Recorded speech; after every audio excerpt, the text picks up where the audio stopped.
Tudo bem? Oi, Anne. Um pouco antes da gente entrar, eu falei contigo, você vai receber isso depois num story, porque agora eu te falei, eu agora estou muito mais para fora e menos privada, mais pública. Então, eu diretamente, em vez de dizer que eu ia te encontrar, eu já falei diretamente com você e a minha alegria da gente se encontrar e, no fundo, depois de tantos anos, né? Que a gente não estava nessa história da gente falar seriamente a respeito de alguma coisa, É, depois de muitos anos, mas ao longo de muitos anos também, né? De muitos É, anos da nossa é, história. é, também, isso aí. Mas Nunca nos perdemos. é assim, da minha parte, sempre teve essa presença tua. Tanto é que esse último livro que eu li, eu preciso passar isso para Helena. Embora a gente não estivesse se falando cotidianamente, nem nada disso, era sempre uma presença. Durante todo esse... E eu acho muito legal que agora seja mais do que uma presença, É isso aí. Que bom que você criou essa oportunidade aqui da gente conversar. né? Então, a gente está se preparando para o meu lançamento e eu estou aqui assim, o coração batendo muito forte, porque é, assim, pensando em você, né? É uma forma, é a primeira vez que eu me coloco de uma maneira não teórica, não me ocultando atrás de conceitos e de pessoas, né? E é um negócio muito assustador. É maravilhoso, mas é uma coisa nova e toca na insegurança assim de uma maneira como nunca. É interessante você falar isso, mas não te conheço há muitas décadas. E como colegas, né, do campo mais teórico, da sociologia, da carreira acadêmica, etc. Mas quando você começou a escrever desse outro jeito, para mim foi muito claro que você sempre foi isso. Assim, você nasceu para ser uma contadora de histórias, uma escritora. Então eu preciso te dizer que foi muito importante quando lá atrás eu comecei com essa história, ainda tateando, com nenhuma intenção, você me deu muita força. A forma, eu não sei se isso é o quão profissa você é, porque eu te acho extremamente profissa. Estou falando agora da educação mesmo, mas foi um negócio que me deu muita força lá, assim, muito antes de eu pensar na possibilidade de escrever qualquer coisa ligada à literatura. E você foi uma pessoa muito marcante para mim naquele momento. Você foi tão acolhedora, tendo me lido. Foi muito. Eu nunca te falei isso, mas muito obrigada. Nossa, que bom saber. É bom, é bom. Foi sincero. Mas é muito legal mesmo. É bom você saber que você tem essa coisa de dar uma força para as pessoas que estão. Nem iniciando eu estava, né? Eu estava nem nada. Eu estava onde eu estava. E é muito legal. É um empurrão que você dá que termina, às vezes, ajudando a pessoa a sair da onde está e ir para outro lugar. E como vão É, as coisas? as minhas coisas vão bem. O que vocês Vão andam fazendo, aprontando organizando um movimento para mudar o mundo. para mudar o Estou mundo? sempre nessa, né? E que pedaço de mundo você está mexendo agora? Então, na verdade, é o mesmo pedaço que eu sempre mexi, mas com mais estratégia agora, profissa, para que todas as pessoas, independente da idade, mas sobretudo as muito jovens, adolescentes, possam participar da transformação do mundo. Então, eu acho que então é a hora, falando em adolescência, né, de que assim, eu gostaria de falar um pouco sobre isso. A gente hoje teve um pouco aí. Eu acho que quem escreveu o livro, porque não foi mais eu que escrevi, né? Como agora eu já sou outra, porque já terminou a história do livro, mas a que escreveu, eu acho que tem muito da minha adolescência mesmo, da adolescente que eu tenho e que eu carrego comigo o tempo todo, né? E eu acho que Eu não tenho coragem de propor isso, mas eu até diria seria muito legal se a gente conversasse onde eu pudesse trazer a adolescente com as Uhum. ideias da adolescência e que, na verdade, me constituíram até aqui e que a escrita do livro fez um pouco eu me liberar disso. Eu acho que Vamos tem embora. uma aborrecência que ela permanece e muito a dor dessa aborrecência. Eu acho que ela fica. Qual é a aborrecência? Oi? A Qual aborrecência? é a aborrecência? Porque eu tenho muito encantamento pela adolescência, eu não conheço sua aborrecência. Eu também tenho o encantamento pela adolescência, que eu chamo de aborrecência mesmo, porque eu acho que, é claro que eu estou falando por mim, mas é claro que eu estou falando por todo mundo, óbvio, porque eu faço isso mesmo, um horror. Mas eu acho que tem uma discrepância, entre o querer adolescente e aquilo que é permitido. E eu acho que é por aí que a adolescência se torna uma aborrecência. E Concordo. isso é muito doloroso, porque não tem para onde se virar, não tem com quem falar. Então, talvez a escrita, e agora não tem que ser, não tem que ser caquética que nem eu para começar a escrever, mas eu acho que escrever, mesmo adolescente, eu acho que é uma forma de se confrontar com essa dor que não se tem para onde levar. Porque não é questão de ter uma conversa melhor com a mãe, ou uma conversa com a professora, ou com a Uhum. amiga, ou com a terapeuta, mas eu acho que estou pensando isso pela primeira vez mesmo. Eu acho que é a possibilidade de dialogar, de não estar sozinha enquanto adolescente. Você concorda que tem uma solidão na adolescência muito forte? Concordo totalmente. E quando eu falei que é um movimento para que todos os adolescentes, jovens, possam transformar o mundo, passa necessariamente por aí eles se encontrarem com outros jovens, né? E descobrirem quem topa as ideias deles. O grande passo inicial é dizer assim: apresenta suas ideias, porque tem gente que vai topar. Você está me lembrando, óbvio, e eu estou achando o máximo, os Capitães de Areia. É disso Ah, que eu sim. estou falando, né? Tem isso. Então, puxa, seria muito legal mesmo. Os seus adolescentes leem os Capitães de Areia? Faz parte do movimento? Não sei, muitos deles usam a literatura como ferramenta de transformação, criam Sim. bibliotecas comunitárias, fazem competições de poesia, fazem Sim. distribuição de livros, mas eu não sei o que eles leem. Pois é, é um pouco aquilo que a gente está falando, né? Do comunitário, em vez de se ligar intergerações, se ligar intrageração. Eu acho que é por aí mesmo. Então, e nesse aspecto, tem uma coisa, apesar de todas as críticas, que principalmente a esquerda tem, e eu entendo, em relação ao kibbutz, eu acho que no kibbutz é isso que acontece.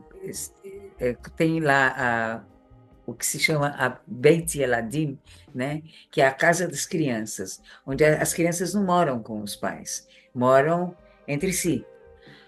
Então, eu acho que isso acontecia, porque o kibbutz praticamente não existe mais.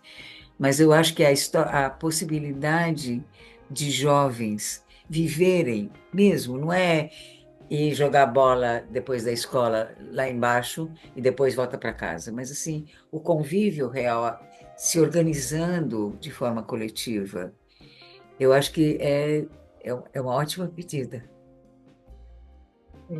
Eu acho que essa crítica esse aspecto do kibbutz da esquerda é de uma esquerda branca classe média, né? Que tem um modelo familiar muito consolidado, porque essa coisa mais coletiva, ela já está presente nos povos Sim, indígenas, É, nas favelas, periferias, nos povos africanos, né? Tem aquela frase que é uma referência para as pessoas da da educação aldeia, também. aldeia.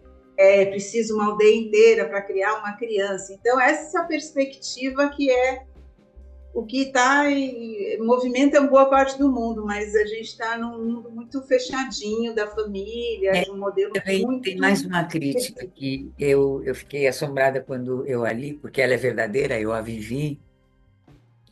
Apesar desse, eu estava, o kibutz onde eu fiquei um bom tempo era um kibutz socialista, um kibutz muito sério, com coisas assim muito legais.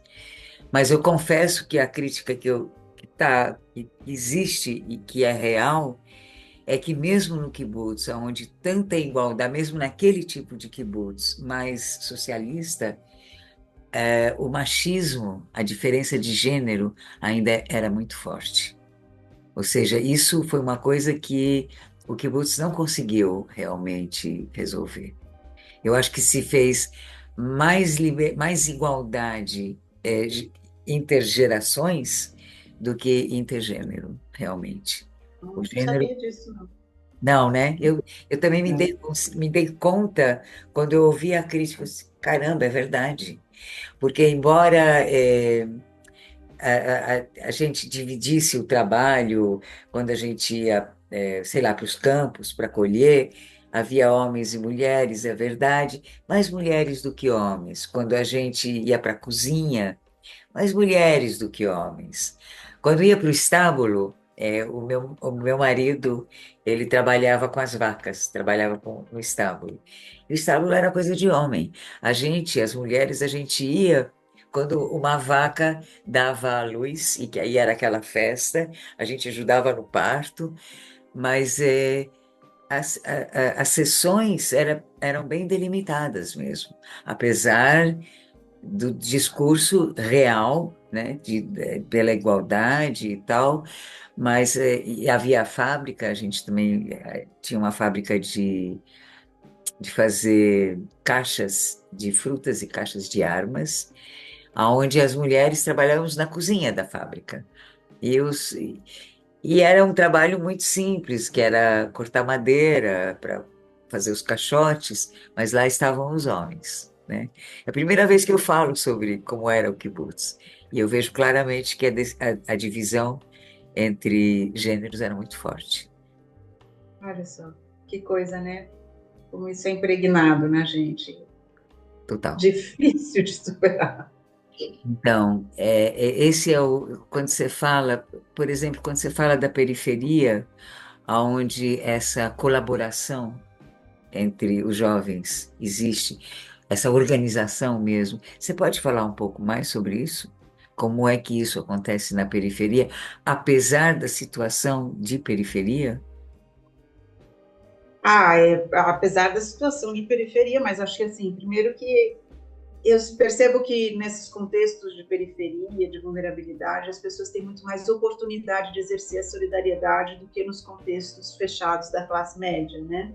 As pessoas são muito mais convocadas a se importar com o outro e ajudar o outro do que as pessoas Virar fechadas no seu costas e nicho. deixar isso quitar. E eu vejo isso como uma oportunidade também, porque exercer a solidariedade, colaborar e fazer junto também traz muita satisfação para quem faz mesmo. Não é só um doar, Não, não, não. Claro. é claro que é um sacrifício. Não estou dizendo que a vulnerabilidade é bom porque as pessoas, mas Não, assim tem mas essa oportunidade. enriquece. É um junto que enriquece mesmo, é verdade. Você sai ganhando nessa história.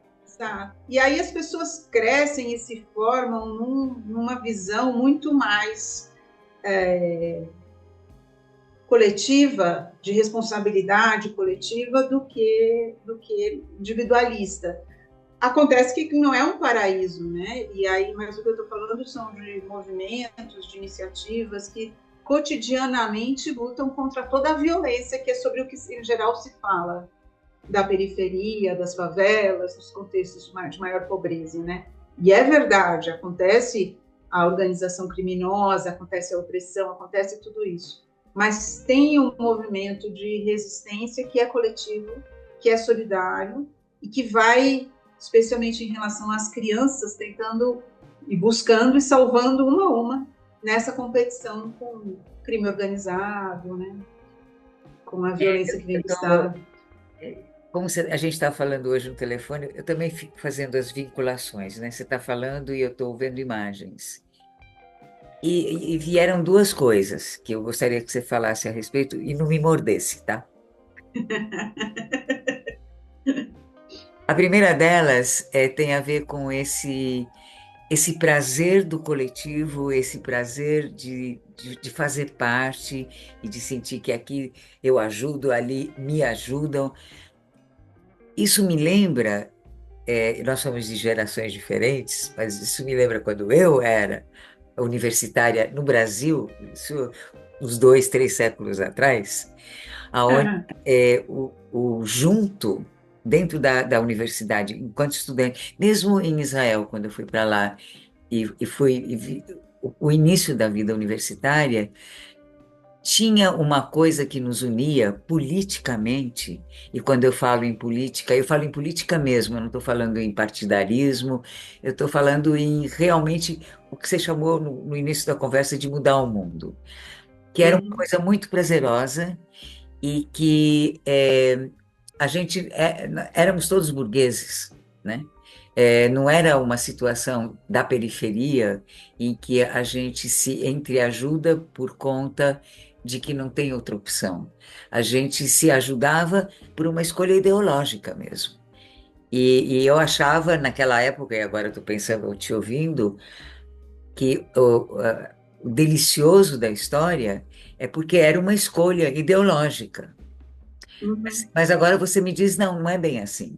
Porque também quando você está em situações de carência muito grande, esse junto é um negócio que traz muito prazer também. E não tem não é ideológico.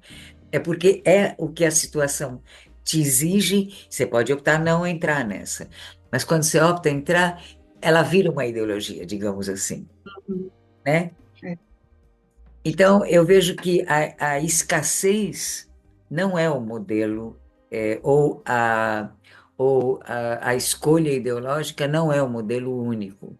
Existe uma coisa de prazer mesmo, que é do coletivo. A coisa do vínculo é realmente, não quero falar que é humano, porque é sempre histórico, mas é um negócio que, depois da modernidade, é muito bom que a gente encontre grupos, né? Depois do individualismo. Agora, por outro lado, e agora é a hora da mordida, eu acho que quando existe essa carência, e você estava falando da violência, então, assim, você está falando da periferia que é invadida pela violência, né? O crime organizado, vem de fora. Vem de fora, mas causa tanta raiva e causa tanta indignação no dentro que eu fico me perguntando se essa indignação, eu prefiro a palavra indignação do que raiva, e eu posso até explicar daqui a pouco por quê. Eu me pergunto se essa indignação ela não derrete esse espírito comunitário, digamos assim. Foi claro o que eu perguntei? Foi, foi. Não, eu acho que é uma luta mesmo, é uma disputa. E muitas vezes derrete, muitas vezes. E também tem a violência que não vem de fora, não, que é a violência de dentro mesmo. Né? E tem, a gente estava falando de gênero, violência de gênero, que é de dentro, super de dentro e super cotidiana, mas o que eu vejo é que quando eu falei de mudar o mundo, é que quando as pessoas começam a se reconhecer num coletivo e estão fazendo junto as coisas, se Sim, ajudando e mudando, elas já estão mudando o mundo. já está mudando o E mundo. isso traz um prazer, uma alegria que empodera totalmente, né? E a partir daí a pessoa se transforma e ela não se sujeita mais nem a violências de gênero, nem a outros tipos de violência. Ela vai sempre buscando os caminhos coletivos de encontrar outros jeitos de mudando o mundo, né? Então, eu queria fazer uma pergunta agora um pouco mais complicada, porque quando a gente está falando da violência, por enquanto, a gente está falando da violência visível, né? Mas quando eu falo no livro, quando eu falo da violência, eu falo de uma violência que é muda, que é invisível. Essa que a gente estava aquela hora dizendo a gente está dentro da história e nem percebe, né, que a gente faz parte do conluio, né? Então, como é que dá? Eu não tenho resposta mesmo para isso. Como é que dá numa cena não, num cenário de violência visível, trabalhar também a violência invisível? Né? Como é que isso seria possível? Porque ela é sorrateira, ela é silenciosa, ela veio, ela fez, ela foi, a gente nem soube disso. Então, a gente poderia, de alguma maneira, trabalhar as mesmas coisas. Estou aqui pensando, né? Óbvio que eu não sei responder essas suas perguntas. Bem, Suas provocações, né? Não sei responder, mas eu fico pensando assim que às vezes o visível e invisível é tão pouco claro, pouco nítido, né? tão pouco Penso nítido, concordo, concordo. em às vezes para quem está de fora e está vendo, sei lá, até uma violência física mesmo entre pais e filhos, entre maridos e mulher, entre próprios colegas, e não está sendo vivida como, não está sendo reconhecida como violência, mesmo que seja física pela pessoa que está apanhando, né? Eu concordo. Então, Essa história de você, eu achei legal isso. Você, num enfrentamento, né? Principalmente pais e filhos, né? Eu me identifico muito com o lado filha, apesar da idade. Mas eu acho que você está certa, porque tem a violência visível, que é a porrada que você leva, e tem a invisível, que é a culpa que você sente pela porrada que você levou, não pela porrada que você deu. Né? É disso que você está falando. Que as é, duas violências acontecem, a visível a gente até aprende a lidar com o tempo. A gente pode até fugir de casa, mas a gente leva junto a invisível, né? Ela perdura. E eu acho que ela é o que tem que ser trabalhado. E é complicadíssimo. E é por isso que eu acho que escrever é muito legal. Porque quando você escreve, você começa a se dar conta da tua própria violência, de como você também exerce ela, né? E de como você é sujeitada a ela. e também não sei, não tenho essa experiência de escrever como você escreve, mas A gente já imagino, escreveu um livro. mas é o modo como você escreve. Eu imagino que ao escrever você já está contando, você já está criando compartilhando também, o sentimento de compartilhar a sua história, não? Eu tenho uma frase nova minha, eu já ouvi ela muitas vezes, mas agora ela é minha também, que ela é real, de que a escrita é algo que te possibilita não estar só. Então, quando você É, fala de que você está aí compartilhando, eu não estou compartilhando com o outro, eu estou compartilhando com o eu. É o eu com o eu multiplicado e muitas vezes, e eu acho que realmente por isso a escrita ajuda. E a escrita, e talvez, eu diria uma bobagem, mas talvez um dos meus eus, ele não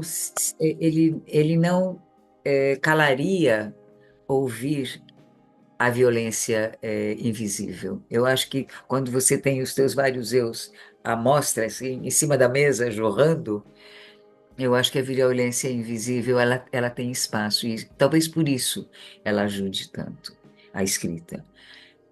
A mim, ela está ajudando muito. E não é só na hora que você escreve, no fluxo e aquelas coisas, mas também depois. Porque agora eu sinto que o livro, já te falei isso, né? O livro, ele está aí, e agora eu o leio, eu não escrevo mais. E ele me ensina sobre mim também. É muito é, legal a coisa da escrita.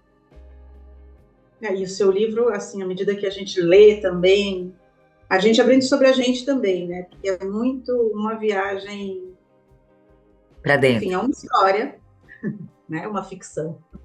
Sim, total. Mas também a gente não sente assim, a gente vai lendo e vai pensando e vai refletindo sobre nossa própria vida, as nossas próprias experiências, vai se identificando com as personagens, né? Você gostou? Adorei. É?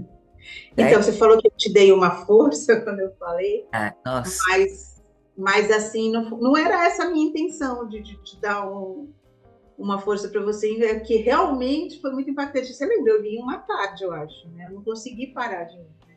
é. Muito, muito bem escrito, assim, muito envolvente. Mas quando eu te falei da mão, do empurrão que você me deu, não foi nesse romance. Foi lá atrás, quando eu escrevi os contos do Coma, lembra? Ah, sim, sim, sim. Aquilo foi Lá, muito. lá a primeira força, assim, at all, que aconteceu, porque por causa daquela tua fala, eu terminei indo para Flip, que era assim, a segunda vez, mas depois de, sei lá, 20 vidas vividas, e eu fui com aquelas escrevinhações, e quando eu comecei a ouvir as palestras, eu disse, poxa, o negócio que eu escrevo está aqui também. Então, foi você que me fez querer ir para Flip e querer continuar e depois escrever aqueles contos lá malucos. É, foi por isso que quando eu terminei o primeiro esboço do livro, a primeira pessoa para quem eu dei foi para você. Que Você bom saber sabia disso. disso, né? Olha que legal, como as coisas também, as vidas vão se vivendo underground, né? Também. Que legal. Que legal. Então, eu posso ser quase a sua primeira leitora, considerada? É, é. Que honra. Eu sinto muito, muito querida, muito mesmo. E são momentos muito difíceis para quem está começando, porque, meu, a insegurança que dá é tétrica. E é um lugar parecido com a academia, com a droga da academia, onde todo mundo fica penteando o cabelo o tempo todo, né? O narcisismo, assim, você sabe, você conhece muito bem, e vai para a literatura igualzinho, não muda nada. Mas mesmo assim, dá prazer. Você vai vir para a literatura? Eu a conheço às vezes. Eu já estou na literatura lendo, já sou uma leitora. Eu voltei a ler a literatura. Não, verdade, assim, eu Não, mas voltei a ler a tá certo. literatura. O leitor também é autor, é verdade. Porque você lê, o que você lê é teu, não é o que está É, escrito. É verdade. é Mas parte você importante da pensa vida. em escrever, né? Eu gosto de escrever, mas eu não sei escrever desse jeito que você escreve. Mas eu adoro escrever. Então, a gente podia um dia fazer um exercício, você topa? Eu te Topo. dou o exercício agora, você topa? Pode ser. Pode ser? Uhum. Mas é um exercício que tem duas partes. Uma parte Hum. vai ser apresentada aqui agora, a outra já não. Tá. A outra vai ser os bastidores. O exercício é o seguinte: você escolhe você como sujeito e um outro, tá? E você escolhe uma ação do outro e o que essa ação te causa. Quatro elementos. Eu tenho que inventar? Ai, como Eu diz, acho mais criatividade é seguro. que me fala. Eu acho mais seguro você inventar do que você trazer um negócio mais real. Eu acho mais seguro. Então tem eu, o outro, e uma ação do outro e o que essa ação causa em mim. É. E eu vou inventar isso. Se você quiser muito contar um grande segredo teu nesse momento, de o que fulano fez para você, que faz com que você se sinta do jeito que você se sente em relação a ele, publiciza, tudo bem. Mas se você não quiser, você pode inventar. Porque, sabe por quê? No fundo, você não conta para Helena, não faz a mínima diferença. Ah, tá. Então vai. É, eu vou falar a primeira cena que veio. É, eu criança, Leninha, Leninha, Leninha, tá? tentando alcançar o balcão da lanchonete para mostrar que eu quero pedir uma coisa e o garçom me ignorando o tempo todo. Então, o que que vocês... Então, o garçom ignora a Leninha e Leninha Totalmente. sente o que pelo garçom? O que que eu tinha pelo garçom? É, assim, Leninha, garçom. Garçom ignora Leninha. Leninha sente o quê? Boa pergunta, porque a primeira coisa que eu diria é raiva, mas eu não acho que foi raiva que eu O que senti, é? a Lenin. Eu espero. Tem tempo. Acho que acho que é frustração, pode ser assim? Pode ser. Então, a frase seria: eu me sinto frustrada porque o garçom me ignora. Isso. Você podia escrever essa frase?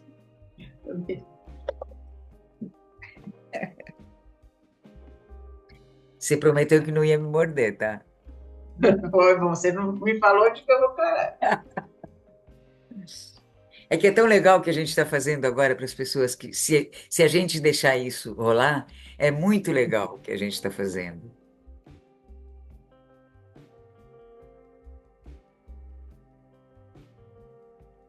Tá.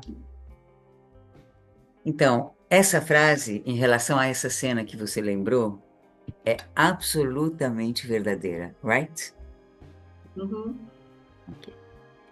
Então, eu vou te pedir para você. Agora, esse segundo momento até pode rolar aqui. Eu vou te pedir para você inverter o significado da frase.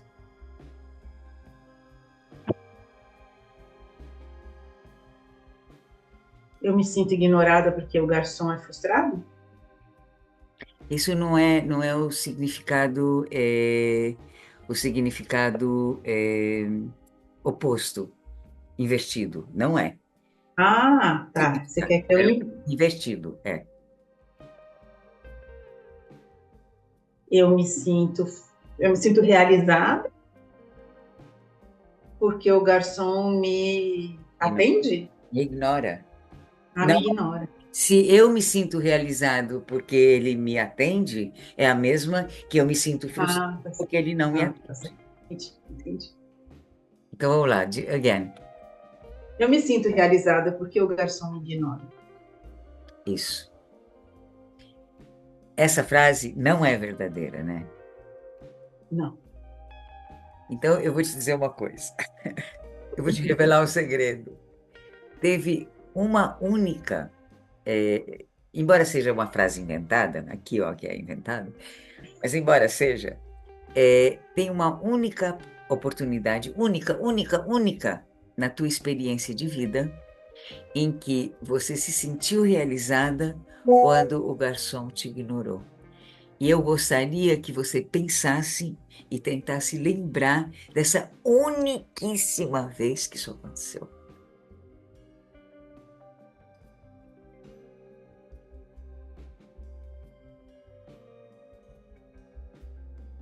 A situação Uma vez ela que é aconteceu. variada. Não, não vou te apertar em nada. A situação Tá.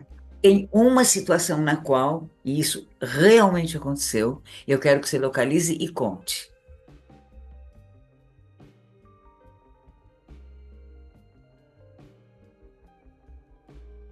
Eu acho que é mais de uma vez, acho que tem várias Conta vezes. uma. Eu quero uma. É, me senti realizada quando eu sou tratada anonimamente, assim, num contexto, assim. Isso já aconteceu várias Entendi, vezes. já complicou muito. Chepe, chepe, chepe. Vamos voltar para os quatro. É que os quatro elementos, eles são necessários porque é uma brincadeira do inconsciente. A ideia que está Tá. por trás disso é que você tem quatro elementos que você jogou num chapéu e você vai tirando a ordem, Ah, entendi. ok? Então é realmente o oposto e realmente você vai procurar uma situação única em que isso é absolutamente verdadeiro, mas só naquela situação.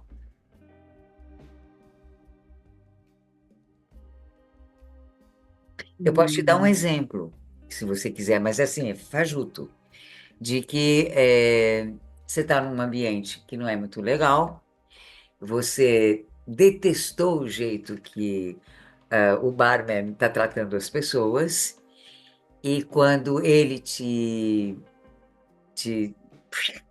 né, te mandou, sei lá para onde, você se sentiu realmente realizada porque ele te distinguiu entre todo mundo, por exemplo. Então é é. real. Isso pode ter acontecido várias vezes, hein? Aquelas festas que você sabe de que tipo que são. Fiquei muito. Achei o máximo o garçom não ter me dado Coca-Cola porque ele achava que eu era uma pessoa natureba, não tinha que tomar Coca-Cola. É um Ah, exemplo bobo, mas é uma te mostrando que isso é possível.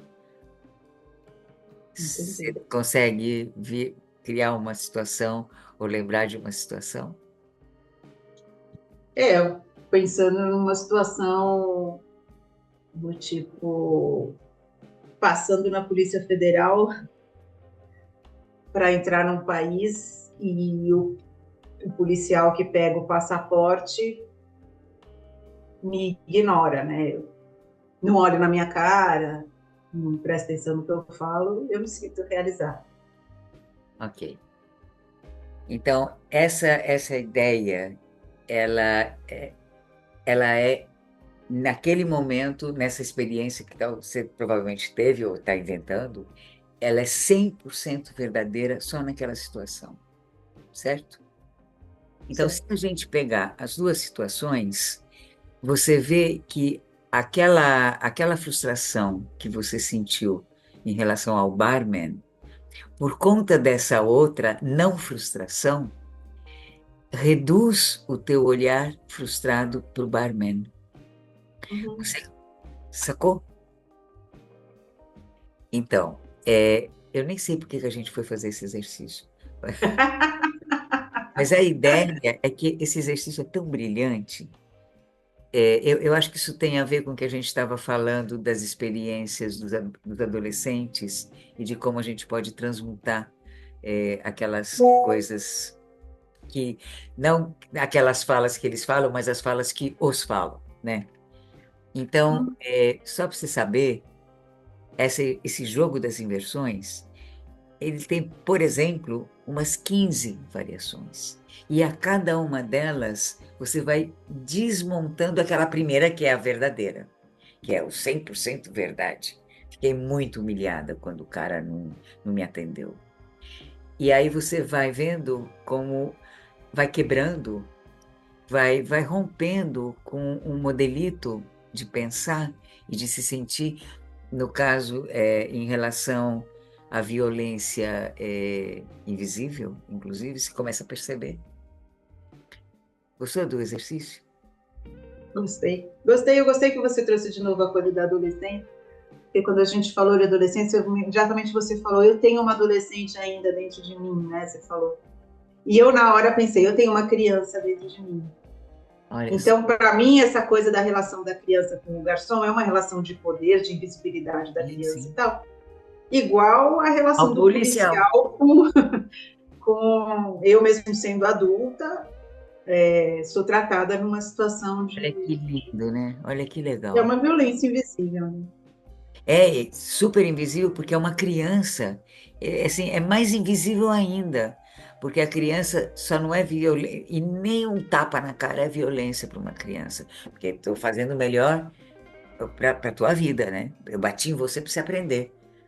Então, eu acho que é interessante você trocar o adolescente pela criança. Eu vou pensar nisso também, porque eu acho que eu nunca penso.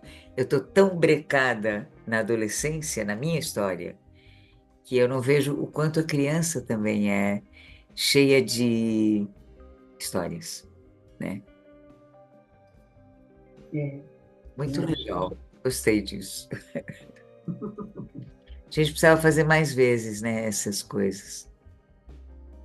Mas é por isso que eu falei que você sempre foi uma escritora, porque você está sempre, você conta histórias, faz a gente contar histórias. Bom, eu vou te ver na banca. Na banca, não.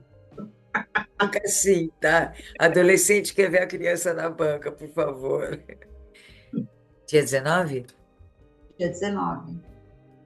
Eu Vai vou... ter um coquetel, vai ser uma festa, né? Você sabe qual é o coquetel, né? É amendoim É. e pinga, Opa! Agora sim eu vou. viu?